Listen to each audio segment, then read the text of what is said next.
नमस्कार दोस्तों, स्वागत है आपका जीके लाइव पाठशाला में। यूपी प्लस सी पीटी 2023 के लिए जिसका आपको बेसब्री से इंतजार था वह जो है प्रैक्टिस सेट आ चुकी है। अंकित भाटी सर की जो है न्यू प्रैक्टिस सेट, जिसमें आपके 15 प्रैक्टिस सेट और 2 आपके प्रीवियस ईयर पेपर हैं। तो यह आपका बहुत ज़्यादा बेनिफिट इस बुक से मिलने वाला है, तो इसे पूरा का पूरा जरूर कवर कीजिएगा। आज हम इसका पहला प्रैक्टिस सेट कवर कराएंगे, जो है हो सकता है देर रात तक दूसरा प्रैक्टिस सेट भी आ जाएगी इसकी। तो आप लोग प्लीज़ चैनल को सब्सक्राइब करके रखिएगा, बहुत सारा इससे बेनिफिट मिलने वाला है। चलिए देर न करते हुए शुरुआत करते हैं जो है पहले प्रैक्टिस सेट की। प्लीज़ आप लोग वीडियो को लाइक जरूर कर दीजिएगा। और इससे पहले देखिएगा अंकित भाटी सर की न्यू वाली बुक भी कवर हो रही है। पूरा का पूरा प्लेलिस्ट आपके डिस्क्रिप्शन बॉक्स में है, उसे भी आप लोग चेक कर सकते हैं। पहले क्वेश्चन को देखते हैं, दिया गया है आपका, छोटा छोटा करते हैं ताकि अच्छे से दिखाई दे। निम्नलिखित में से किसने 1857 के विद्रोह को दबाने के लिए अंग्रेजों की सहायता प्रदान की थी? पहला क्वेश्चन है, सही जवाब है ऑप्शन बी, जो है अवध की बेगम हजरत महल ने उन्हें जो है सहायता दिया था। ऑप्शन यहाँ से बी आपका सही हो जाएगा। पेन को थोड़ा मोटा करते हैं, अच्छे से दिखाई देगा। इनकी बात की जाए तो 1857 का विद्रोह बैरकपुर से आपके 10 मई 1857 को शुरू हुई थी। लखनऊ में इस विद्रोह का प्रारंभ जो है जून 1857 को हुआ, और लखनऊ से ही आपके बेगम हजरत महल ने जो है नेतृत्व किया था। आगे देखते हैं, नेक्स्ट क्वेश्चन दिया गया है आपका, मौर्य अर्थव्यवस्था मुख्य रूप से किस पर निर्भर थी? इसका जवाब हो जाएगा आपका ऑप्शन नंबर यहाँ से ए सही हो जाएगा, कृषि आधारित अर्थव्यवस्था थी मौर्य अर्थव्यवस्था। ऑप्शन नंबर यहाँ से आपका ए सही हो जाएगा। और मौर्य वंश के संस्थापक की बात करें तो ये भी बार बार क्वेश्चन पूछा जाता है। चंद्रगुप्त मौर्य थे आपके मौर्य वंश के संस्थापक। इस काल में केवल कृषि ही नहीं जो है, इसमें पशुपालन और व्यवसाय भी बहुत तीव्र गति से विकास पर अग्रसर था।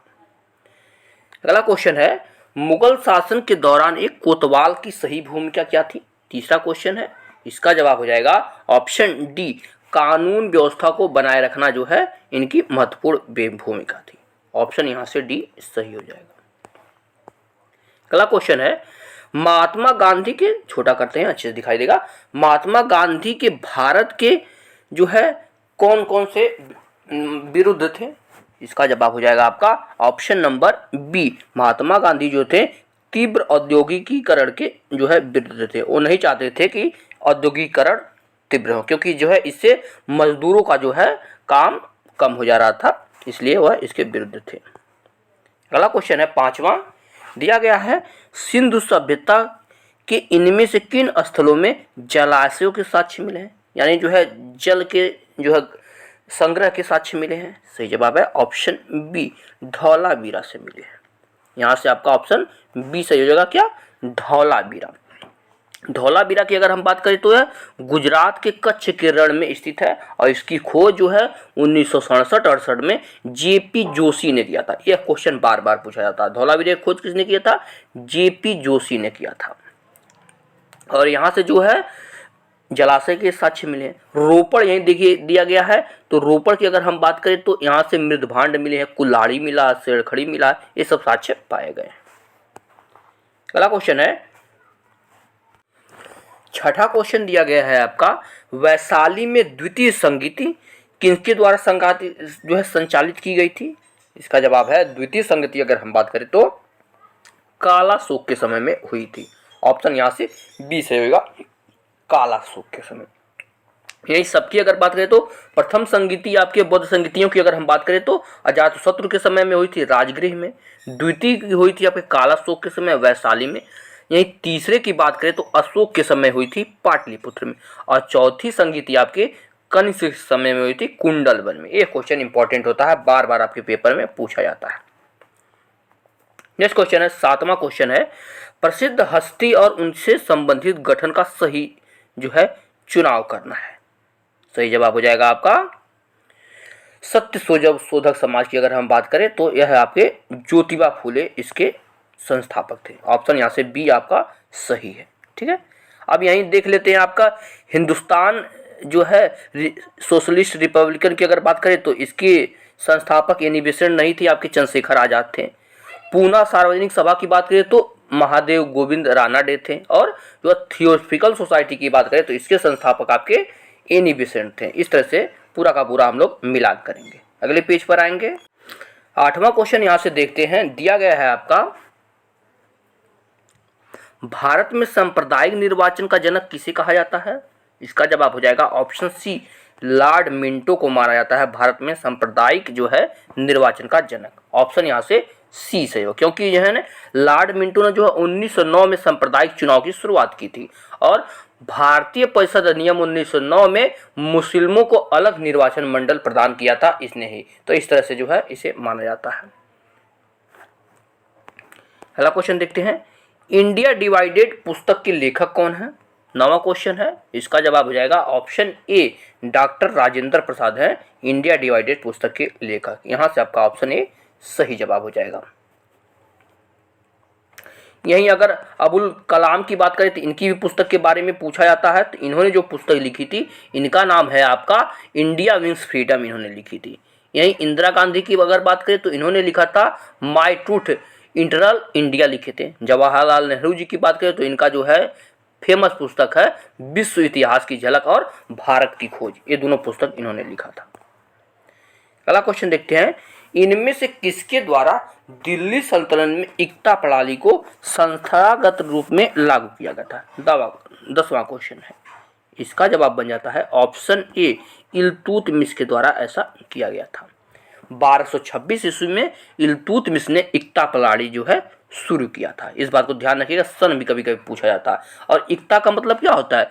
भूमि का एक टुकड़ा होता था जिसे नियंत्रणकर्ता को मुक्ति या वली कहा जाता था, और जो वली की अगर हम बात करें तो राजस्व का एक हिस्सा वह फाजिल के रूप में भेजता था। आगे देखते हैं, नेक्स्ट क्वेश्चन दिया गया है, विश्व को कितने प्रमुख टाइम जोनों में विभाजित किया गया है? ये क्वेश्चन भी पिछली बार पूछा गया था। सही जवाब हो जाएगा विश्व को कुल 24 टाइम जोनों में बांटा गया है। ऑप्शन यहाँ से सी से हो जाएगा। जो है प्रत्येक क्षेत्र इसका 15 अंश देशांतर कवर करता है, यानी 15 अंश देशांतर के बाद जो है एक टाइम जोन बदल जाता है। अगला क्वेश्चन देखते हैं, दिया गया है, भारत की मानक यामोत्तर रेखा कौन सी है? सही जवाब हो जाएगा 82 अंश 30 मिनट पूर्वी देशांतर जो है मानक भारत की मानक समय रेखा है, जो कि अगर ग्रीनविच के टाइम से बात करें तो इससे आपके 5.5 घंटा आगे है। ये भी क्वेश्चन कई बार पूछा गया है। अगला क्वेश्चन है, अरावली पर्वत श्रेणी में सबसे ऊंचा शिखर कौन सा है? 13वां क्वेश्चन है। सही जवाब हो जाएगा ऑप्शन सी, गुरु शिखर है। ऑप्शन यहाँ से सी से होगा क्या? गुरु शिखर है सबसे ऊंची चोटी। और इसकी चोटी की बात करें तो यह है, इसकी ऊंचाई 1722 मीटर, यानी फीट में देखें तो 5650 फीट है, और यह जो है राजस्थान के अरबुदा पर्वत में स्थित है। 14 नंबर का क्वेश्चन देखते हैं, उस जंगल का नाम बताइए जिसे पृथ्वी ग्रह के फेफड़े के रूप में जाना जाता है। तो इसके ऑप्शन देखेंगे अगले पेज पर। सही जवाब हो जाएगा आपका ऑप्शन सी, अमेजन जंगल को जो है पृथ्वी के फेफड़े के रूप में देखा जाता है, और दुनिया का लगभग 20% ऑक्सीजन यहीं से आता है। अगला क्वेश्चन है, निम्नलिखित में से किस राज्य में यूरेनियम खनन भंडार पाए गए हैं? 15 नंबर का क्वेश्चन है। इसका जवाब है आपका ऑप्शन ए, झारखंड में पाए गए हैं। ऑप्शन यहाँ से क्या सही होगा? ए सही होगा। कहाँ पर पाए गए हैं? झारखंड में पाए गए हैं जो है विशाल भंडार।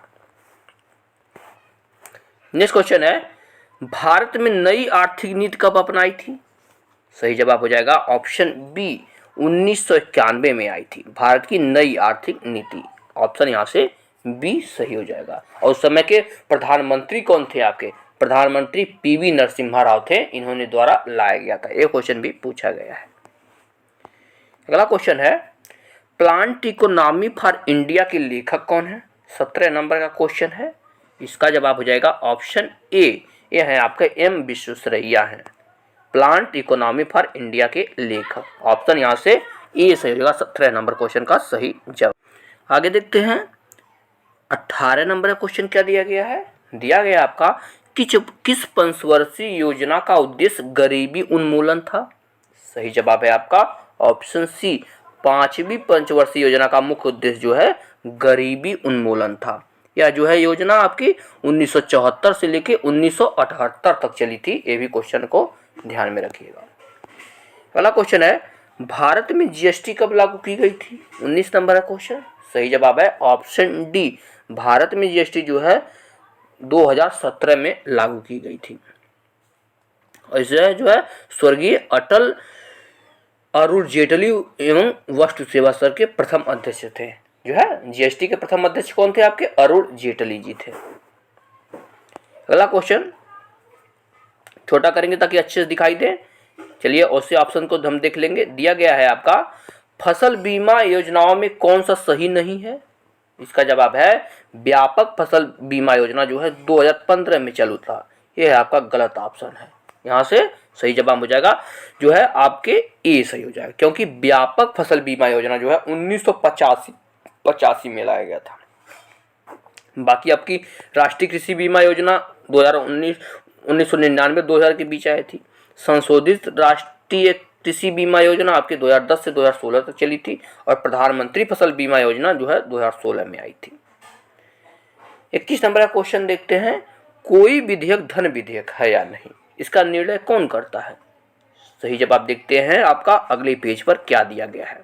सही जवाब हो जाएगा आपका ऑप्शन बी, लोकसभा अध्यक्ष बताता है कोई विधेयक धन विधेयक है या नहीं। ऑप्शन यहाँ से बी आपका सही हो जाएगा। और धन विधेयक की बात करें तो भारतीय संविधान में एक आर्टिकल 110 के तहत धन विधेयक का जो है परिभाषा दी जाती है।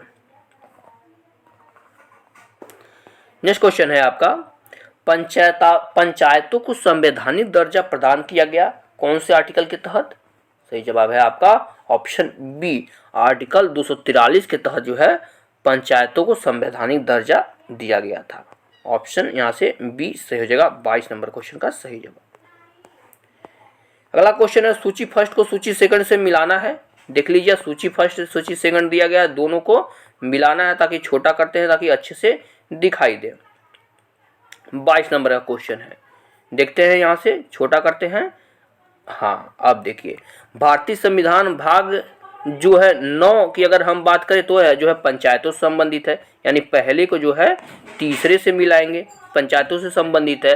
भाग जो है 8 की अगर हम बात करें तो यह संघ राज क्षेत्र से संबंधित है, पहले से मिला देंगे। और सी अगर देखा जाए, भाग जो है भाग 15 की बात करें तो यह जो है आपका भाग 4A की अगर हम देखा जाए तो यह जो है आपके मौलिक कर्तव्य से संबंधित है, मौलिक कर्तव्य से मिलाएंगे। और भाग जो है 9A की अगर हम बात करें तो यह नगर पालिकाओं से संबंधित है। इस तरह से मिल जाएगा। तो आपका ऑप्शन नंबर यहाँ से कौन सा सही हो जाएगा? 23 का ऑप्शन ए सही हो जाएगा। ऑप्शन यहाँ से ए आपका सही हो जाएगा। 24 नंबर का क्वेश्चन देखेंगे। दिया गया है आपका, राज्य के नीति निर्देशक तत्व अधीन निम्नलिखित में से कौन सा एक उपबंध नहीं है?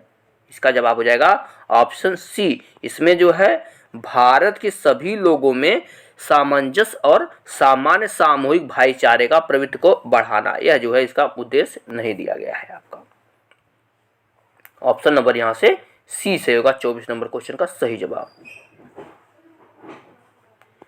अगला क्वेश्चन देखते हैं 25 नंबर का। दिया गया है आपका, दिनेश गोस्वामी समिति किससे संबंधित थी? इसका जवाब हो जाएगा आपका ऑप्शन बी।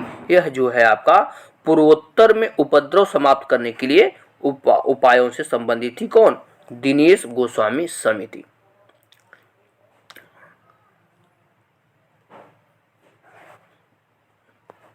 ऑप्शन नंबर यहाँ से माफ कीजिएगा, सॉरी एक सेकंड के लिए माफ कीजिएगा। जो है दिनेश गोस्वामी की अगर बात करें तो निर्वाचन में सुधार के लिए बनी थी दिनेश गोस्वामी। थोड़ा सा ऑप्शन में कंफ्यूजन हो गया था। किसके लिए बनी थी? निर्वाचन में सुधार के लिए बनी थी दिनेश गोस्वामी समिति। और यह बनी थी आपका 1990 में यह समिति बनाई गई थी। और इन्होंने जो है सबसे बड़ी उपलब्धि क्या दी थी? सभी चुनाव में इलेक्ट्रॉनिक वोटिंग मशीन यानी ईवीएम का प्रयोग की बात भी इन्होंने ही की थी। अगले पेज पर आते हैं। 26 नंबर का क्वेश्चन दिया गया है आपका, निम्नलिखित में से बेकिंग सोडा का रासायनिक नाम क्या है? सही जवाब हो जाएगा आपका ऑप्शन सी, सोडियम बाइकार्बोनेट है बेकिंग सोडा का रासायनिक नाम। इसे जो है मीठा सोडा या खाने का सोडा भी कहा जाता है। इसके अणु सूत्र की अगर हम बात करें तो NaHCO3 है। यह आपके क्वेश्चन में बार बार पूछा जाता है। और आपके सोडियम बाइकार्बोनेट का भी जो है सूत्र पूछा जाता है, तो इसका हो जाता है आपका जो है NaCO3, वही चीज यहाँ पर दिया गया है। नेक्स्ट क्वेश्चन देखते हैं 27 नंबर का। दिया गया है आपका इलेक्ट्रॉन की खोज किसने की थी? सही जवाब हो जाएगा, यहाँ से देखते हैं, इलेक्ट्रॉन की खोज आपका जे थॉमस ने की थी। ऑप्शन यहाँ से आपका ए से हो जाएगा। किसने की थी? जे थॉमस ने की थी। और कब की थी? 1857 में की थी इलेक्ट्रॉन की खोज। यही न्यूट्रॉन की अगर हम बात करें तो न्यूट्रॉन की खोज जेम्स चैडविक ने की थी। और जो है रदरफोर्ड की बात करें तो इन्होंने जो है प्रोटॉन की खोज थी। बार बार ये चीज पूछा जाता है। अगला प्रश्न है, 1 हॉर्स पावर कितने वाट के बराबर होता है? सही जवाब हो जाएगा आपका ऑप्शन नंबर यहाँ से ए, 1 हॉर्स पावर बराबर 746 वाट होता है। ऑप्शन यहाँ से ए सही होगा, 746 वाट होता है 1 हॉर्स पावर के बराबर। नेक्स्ट क्वेश्चन है, प्रकाश वर्ष किसकी इकाई है? सिंपल सा क्वेश्चन है। सही जवाब है आपका प्रकाश वर्ष जो की है यह दूरी की इकाई है। ऑप्शन यहाँ से बी से होगा, किसकी है? दूरी की यह इकाई है। नेक्स्ट क्वेश्चन देखते हैं। और यहीं बड़ी दूरियों की बात करें तो जो है पारसिक भी आपकी दूरी की इकाई होती है। ये भी आपके पेपर में बार बार पूछा जाता है। 30 नंबर का क्वेश्चन देखते हैं। दिया गया आपका नींबू में बहुतायत होता है, यानी नींबू में कौन सा विटामिन पाया जाता है? सही जवाब है आपका ऑप्शन ए, नींबू में जो है विटामिन सी अधिक मात्रा में पाया जाता है। विटामिन सी की अगर हम बात करें तो है आंवला में भी पाया जाता है, संतरा में भी पाया जाता है। विटामिन ए को देखें तो है गाजर में अधिक मात्रा में पाया जाता है, आम में भी पाया जाता है। अब विटामिन B12 की अगर बात करें तो है जो है दूध, दही, पनीर में इस सब में मिलता है। विटामिन डी के बारे में भी बार बार पूछते हैं तो जो है सूर्य के प्रकाश में विटामिन डी मिलता है। आते हैं जो है अगले, जो है मैथ को स्किप करेंगे। जो है PDF में आपको मैथ भी मिलेगा, तो आप लोग टेलीग्राम चैनल जरूर ज्वाइन कीजिएगा। दिया गया है आपका हिंदी के सेक्शन में उच्छ्वास का सही संधि विच्छेद क्या है? इसका जवाब हो जाएगा ऑप्शन सी, उत्धन श्वास होता है उच्छ्वास का। ऑप्शन यहाँ से आपका सी सही हो जाएगा। अगला क्वेश्चन है, पेट में दाढ़ी होने का अर्थ क्या है? 37 नंबर क्वेश्चन। सही जवाब है देखने में सीधा किंतु चालाक होना। ऑप्शन नंबर यहाँ से डी सही हो जाएगा, पेट में दाढ़ी होने का सही अर्थ। नेक्स्ट क्वेश्चन है, जहां न पहुंचा जा सके उसके लिए एक शब्द कौन सा है? सही जवाब हो जाएगा आपका ऑप्शन नंबर सी, अगम्य होता है। क्या होता है? अगम्य होता है। जहां जो है बड़ी मुश्किल से पहुंचा जा सके वह आपका दुर्गम होता है, आप लोग जानते हैं। जहां आसानी से पहुंचा जा सके वह आपका सुगम होता है। इस चीज को भी ध्यान रखिएगा। मृगेंद्र का पर्यायवाची क्या होता है? 39 नंबर क्वेश्चन है। इसका जवाब हो जाएगा आपका ऑप्शन नंबर यहाँ से ए सही हो जाएगा, शार्दुल होता है मृगेंद्र का पर्यायवाची। ऑप्शन यहाँ से ए सही होगा। मृगेंद्र की पर्यायवाची देखे तो इसमें जो है आपका शार्दुल है, वनराज है, मृगराज है, केहरी है, केसरी है, नाहर है। ये सब जो है शार्दुल के मृगेंद्र के पर्यायवाची है। अगला क्वेश्चन है, अतिवृष्टि का विलोम क्या है? सही जवाब हो जाएगा आपका ऑप्शन नंबर यहाँ से सी से होगा, अनावृष्ट होता है अतिवृष्टि का। ऑप्शन यहाँ से सी से होगा, क्या होता है? अनावृष्ट। ऑप्शन यहाँ से सी आपका सही हो जाएगा। यहाँ से आपका जो है करंट अफेयर का सेक्शन आता है, सबसे इंपॉर्टेंट है, इससे भी क्वेश्चन पूछे जाते हैं। दिया गया आपका हाल ही में भारतीय प्रतिस्पर्धा आयोग CCI की प्रथम महिला अध्यक्ष के रूप में किसकी नियुक्ति हुई है? सही जवाब हो जाएगा ऑप्शन सी, नवनीत कौर की नियुक्ति हुई है। ऑप्शन यहाँ से सी से होगा, कौन? नवनीत कौर। अगला क्वेश्चन है, निम्नलिखित में से कौन यूनिसेफ इंडिया के नेशनल एम्बेसडर नियुक्त किए गए हैं? इसका जवाब हो जाएगा ऑप्शन डी, यह जो है आयुष्मान खुराना जी नियुक्त किए गए हैं। कौन किए गए हैं? आयुष्मान खुराना।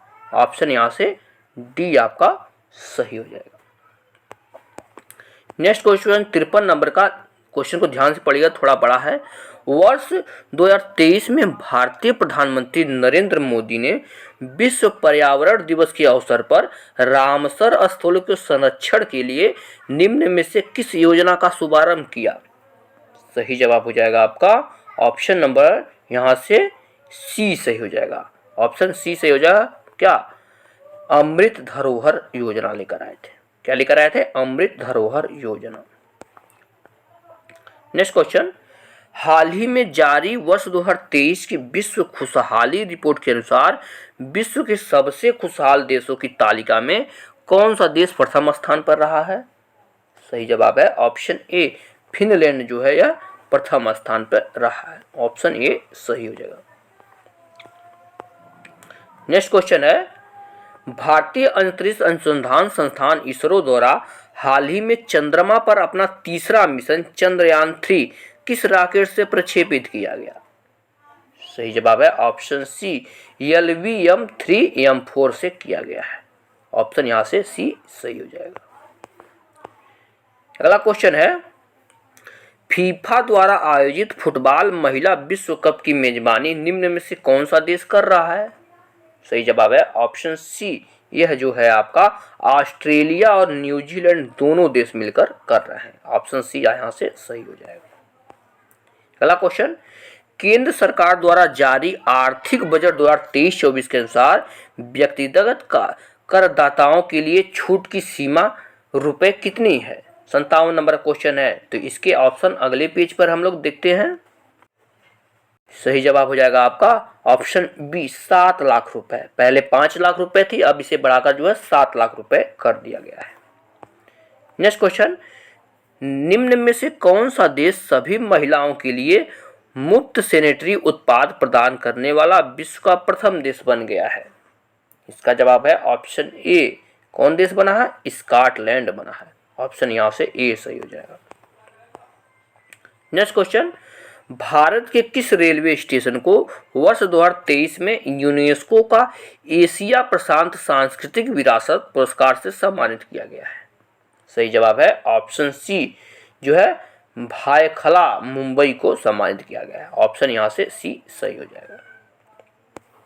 नेक्स्ट क्वेश्चन, अमरोहा ढोलक जिसे हाल ही में भौगोलिक संकेत यानी जीआई टैग प्राप्त हुआ है, वह किस राज्य से संबंधित है? सही जवाब है ऑप्शन बी, यह जो है उत्तर प्रदेश से संबंधित है। उत्तर प्रदेश से। ऑप्शन यहाँ से बी आपका सही हो जाएगा। अब आपका यहाँ से स्टैटिक जी के शुरू होता है, जिसमें आपके 10 क्वेश्चन दिए जाएंगे। बहुत ही इंपॉर्टेंट क्वेश्चन है, जो है पूरे के पूरे नंबर आपको यहाँ से बटोरने हैं। दिया गया एक्शन नंबर का, क्रोएशिया की मुद्रा का क्या नाम है? सही जवाब हो जाएगा ऑप्शन सी, क्रोएशिया की मुद्रा आपका कूना है। कूना इसकी मुद्रा है। और क्रोएशिया की अगर बात करें तो यह एक यूरोपीय देश है, और इसकी राजधानी आपके पूछा जा सकता है तो इसकी राजधानी जाग्रेब है। वर्ष 1991 में क्रोएशिया जो है संघीय गणराज्य यूगोस्लाविया का हिस्सा था। अन्य देशों की अगर हम बात करें तो क्रोन दिया गया है ना ऑप्शन ए में। क्रोन की जो है मुद्रा नार्वे, क्रोन जो है नार्वे की मुद्रा है। रूबल दिया गया, आपको पता है रूस की मुद्रा रूबल है। दिरहम की अगर बात करें तो संयुक्त अरब अमीरात की मुद्रा है। यहीं कुछ और दिए हैं, जैसे भूटान की मुद्रा पूछा जाता है तो नगोल्ट्रम है। मलेशिया की मुद्रा बार बार पूछा जाता है तो मलेशिया की मुद्रा आपका रिंगिट है। अगला क्वेश्चन है आपका, किस तिथि को अंतर्राष्ट्रीय जैव विविधता दिवस मनाया जाता है? 62 नंबर का क्वेश्चन है। सही जवाब हो जाएगा अंतर्राष्ट्रीय जैव विविधता के दिवस के बारे में ऑप्शन बी सही हो जाएगा। 22 मई को मनाया जाता है अंतर्राष्ट्रीय जैव विविधता दिवस। इसे जो है नेक्स्ट क्वेश्चन देखते हैं, भारतीय सब्जी अनुसंधान संस्थान केंद्र कहाँ पर स्थित है? 63 नंबर का क्वेश्चन। सही जवाब हो जाएगा ऑप्शन डी, यह जो है वाराणसी में स्थित है भारतीय सब्जी अनुसंधान संस्थान। इसकी स्थापना अगर हम बात करें तो 1992 में हुई थी। आपके जो है 7वीं पंचवर्षीय योजना के अंतर्गत इसके जो है तैयार किया गया था। यही बार बार पूछा जाता है कानपुर के बारे में कौन सा संस्थान है, तो भारतीय दलहन अनुसंधान संस्थान आपके कानपुर में है। यही जो है आपका राष्ट्रीय चीनी अनुसंधान संस्थान की बात करें तो ये भी आपके कानपुर में। भारतीय वनस्पति अनुसंधान संस्थान की अगर बात करें तो वह लखनऊ में है। और जो है भारतीय कृषि अनुसंधान संस्थान की बात करें तो यह आपके नई दिल्ली में है। और प्रयागराज ऑप्शन में दिया गया तो हरिश्चंद्र अनुसंधान संस्थान आपके प्रयागराज में है। इस चीज को भी आप लोग ध्यान में रखिएगा क्योंकि क्वेश्चन आपसे पूछा जा सकता है। अगला क्वेश्चन देखते हैं, भारत की संसद के उच्च सदन के संबंध में इनमें से कौन सा कथन सही है? 64 नंबर क्वेश्चन। सही जवाब हो जाएगा यह कभी भी भंग नहीं होता है। ऑप्शन यहाँ से ए से हो जाएगा, जो है राज्यसभा कभी भी भंग नहीं होता। यही राज्यसभा के सीटों की बात करें तो अधिकतम इसमें 250 सीटें हो सकती हैं और जो है इनका कार्यकाल बात करें तो 6 वर्ष का इनका कार्यकाल का होता है यह भी। और राज्यसभा के 1/3 सदस्य प्रत्येक 2 वर्ष बाद सेवानिवृत्त हो जाते हैं। इस तरह से क्वेश्चन बार बार पूछा जाता है। नेक्स्ट क्वेश्चन है, प्रसिद्ध पर्वतीय पर्यटन स्थल कोडईकनाल कहां पर स्थित है? 65 नंबर क्वेश्चन। सही जवाब हो जाएगा आपका, आपके ऑप्शन देखते हैं। सही जवाब आपका ऑप्शन बी हो जाएगा, यह जो है पलनी पर्वत पर यह स्थित है। नेक्स्ट क्वेश्चन दिया गया है, भूटान भारत के निम्नलिखित में से किन राज्यों के साथ अपनी सीमा साझा करता है? 66 नंबर क्वेश्चन। सही जवाब हो जाएगा आपका ऑप्शन बी। भूटान जो है सिक्किम, पश्चिम बंगाल, असम और अरुणाचल प्रदेश के साथ जो है सीमा साझा करता है। और भूटान के साथ भारत की सीमा की अगर बात करें तो 699 किलोमीटर लंबी सीमा भूटान के साथ लगी हुई है। भूटान की राजधानी देखें तो थिम्पू इसकी राजधानी है। मुद्रा की बात करें तो नगुल्ट्रम इसकी मुद्रा है। और इसकी भाषा भी बार बार पूछा जाता है तो जोंगखा इसकी भाषा है। देखिए भारत के पड़ोसी देशों से क्वेश्चन आपके बनने की संभावनाएं 2 से 3 है।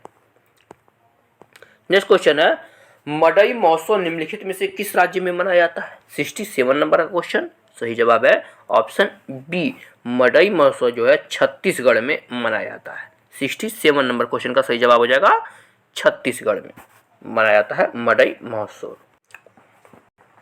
यहीं ऑप्शन में आपके जम्मू कश्मीर दिया गया तो जम्मू कश्मीर में आपके हेमित महोत्सव, ट्यूलिप महोत्सव, बैसाखी महोत्सव, सिकारा, गुजेर, लोहड़ी महोत्सव ये सब मनाया जाता है। उड़ीसा की अगर बात करें ऑप्शन में दिया गया तो उड़ीसा में जो है छऊ महोत्सव बहुत ज़्यादा फेमस है। रथ यात्रा भी यही निकलता है, ठीक है, इसे भी आप लोग ध्यान में रखेंगे। झारखंड भी आपके ऑप्शन में है तो झारखंड में आपका सरहुल पर्व मनाया जाता है। यह क्वेश्चन कई बार पूछा गया है। चांडी पर्व भी यही मनाया जाता है। नेक्स्ट क्वेश्चन दिया गया है, संयुक्त राज्य अमेरिका का राष्ट्रीय खेल का क्या नाम है? सही जवाब हो जाएगा संयुक्त राज्य अमेरिका में जो है आपका बेसबॉल खेला जाता है। यहाँ का राष्ट्रीय खेल क्या है? बेसबॉल। ऑप्शन यहाँ से सी सही हो जाएगा। यही विभिन्न देशों के राष्ट्रीय खेल की अगर हम बात करें तो ऑस्ट्रेलिया, इंग्लैंड, बरमूडा और ईरान का राष्ट्रीय खेल आपका क्रिकेट है। Brazil, France, Uruguay, Israel, Mauritius, यहाँ देखा जाए तो यहाँ का राष्ट्रीय खेल जो है फुटबॉल है। इस चीज को भी आप लोग ध्यान में रखिएगा। अगला क्वेश्चन है, अंतरराष्ट्रीय न्यायालय का मुख्यालय कहाँ पर स्थित है? 69 नंबर क्वेश्चन। सही जवाब हो जाएगा अंतरराष्ट्रीय न्यायालय का मुख्यालय है द हेग में। ऑप्शन यहाँ से सी से होगा, नीदरलैंड के द हेग में इसका मुख्यालय है। इसके बारे में अगर हम देखें तो इसका जो है गठन 1954 में किया गया था। इसके कुल 6 प्रमुख अंग हैं। 6 प्रमुख अंग हैं जिससे अंतर्राष्ट्रीय न्यायालय को छोड़कर बाकी सभी का मुख्यालय न्यूयॉर्क में है, लेकिन अंतर्राष्ट्रीय न्यायालय का मुख्यालय आपका जो है द हेग में है। संयुक्त राज्य का मुख्यालय अगर बात करें तो मुख्य जो है न्यूयॉर्क में है। अंतर्राष्ट्रीय मुद्रा कोष की अगर हम बात करते हैं तो इसका मुख्यालय वाशिंगटन डीसी में है। यूनेस्को की अगर हम बात करें तो इसका मुख्यालय जो है पेरिस फ्रांस में है। अगला क्वेश्चन है आपका, फियरलेस गवर्नेंस पुस्तक की लेखक या लेखिका कौन है? 70 नंबर का क्वेश्चन है। सही जवाब हो जाएगा ऑप्शन नंबर यहाँ से डी से होगा। इसके लेखक जो है किरण बेदी जी हैं। ऑप्शन यहाँ से डी से होगा क्या? किरण बेदी जी है। किरण बेदी भारत की पहली महिला आईपीएस अधिकारी हैं। इनके बारे में बार बार पूछा जाता है। इन्हें जो है पुरस्कार की बात करें तो बहुत सारे इनको पुरस्कार मिले, जैसे रेमन मैग्सेसे अवार्ड इन्हें 2004 में मिला था। राष्ट्रपति पुलिस पदक इन्हें जो है 1954 और 1957 2 बार मिला हुआ है। तो इस चीज को आप लोग ध्यान में रखिएगा। अब यहाँ से देखते हैं 71 से 75 नंबर आपके गद्यांश है, इसके बाद इसके पढ़कर आंसर देने हैं। तो जो है बहुत इंपॉर्टेंट हो जाता है, क्योंकि आपके गद्यांश भी आपके 10 नंबर यहाँ से मिलने वाले हैं। तो इस बार गद्यांश को हम लोग सही नज़र से पढ़ लेते हैं। वीडियो को आप वो एक बार पॉज करके गद्यांश को अच्छे से पढ़ना है। दिया गया है आपका, सच्चे वीर अपने प्रेम के जोर से लोगों को सदा के लिए बांध देते हैं। वीरता की अभिव्यक्ति कई प्रकार से होती है, कभी लड़ते मरने से, खून बहाने से, तोप तलवार के सामने बलिदान करने से होती है, तो कभी जीवन के गूढ़ तत्व और सत्य की तलाश में बुद्ध जैसे राजा विरक्त होकर वीर हो जाते हैं। वीरता एक प्रकार की अंतः प्रेरणा है, जब कभी उसका विकास हुआ तभी एक रौनक, एक रंग, एक बहारा संसार छा गई। वीरता हमेशा निराली और नई होती है। वीरों को बनाने के कारखाने नहीं होते हैं, तो वे देवदार के वृक्ष की भांति जीवन रूपी वन में स्वयं पैदा हो जाते हैं। आगे देखते हैं। दिया गया है आपका, और बिना किसी पानी दिए, बिना किसी दूध पिलाए बढ़ते रहते हैं। जीवन के केंद्र में निवास करो और सत्य की चट्टान पर दृढ़ता से खड़े हो जाओ। बाहर की सतह छोड़कर के अंदर की तहों में पहुंचो, तब नए रंग खिलेंगे। यही वीरता का संदेश है। ये आपका गद्यांश हो गया। इस पर क्वेश्चन किस तरह से बन रहे हैं? 71 नंबर का क्वेश्चन देखिए। इस गद्यांश के लिए उपयुक्त शीर्षक क्या होगा? इसका जवाब हो जाएगा ऑप्शन बी, हो जाएगा क्या? सच्ची वीरता। ऑप्शन यहाँ से बी से हो जाएगा क्या? सच्ची वीरता। अगला क्वेश्चन है, निम्न में से कौन सा रूप वीरता का नहीं है? 72 नंबर क्वेश्चन। सही जवाब हो जाएगा ऑप्शन ए, क्रोध नहीं है वीरता का रूप। ऑप्शन यहाँ से ए सही हो जाएगा। नेक्स्ट क्वेश्चन, वीरता का संदेश क्या है? इसका जवाब हो जाएगा ऑप्शन सी, उद्देश्य के लिए सच्चाई पर चट्टान की तरह अटल रहना। ऑप्शन यहाँ से आपका सी यहाँ से सही हो जाएगा। अगला क्वेश्चन है 74 नंबर का, वीरों की देवदार वृक्ष से तुलना की गई है, क्योंकि दोनों में क्या खासियत है? सही जवाब है ऑप्शन डी, स्वयं पैदा होते हैं और बिना किसी के दूध पिलाए स्वयं बढ़ते रहते हैं। अगला क्वेश्चन है, वीरता के एक विशेष लक्षण क्या है? सही जवाब हो जाएगा ऑप्शन ए, जो है नायपन होता है वीरता का लक्षण। ऑप्शन यहाँ से ए सही हो जाएगा। एक और गद्यांश दिया गया है, इस पे भी 5 क्वेश्चन बनने वाले हैं, तो इसे भी अच्छे से पढ़ते हैं। दिया गया है आपका, सौंदर्य की एक परख अनेक प्रकार से की जाती है। बाह्य सौंदर्य की परख समझना तथा उसकी अभिव्यक्ति करना सरल है, जब रूप के साथ चरित्र का भी स्पर्श हो जाता है तब उसमें रसास्वाद की अनुभूति होती है। एक वस्तु सुंदर तथा मनोहर कही जा सकती है, परंतु सुंदर वस्तु केवल इंद्रियों को संतुष्ट करती है, जबकि मनोरम वस्तु चित्त को भी आनंदित करती है।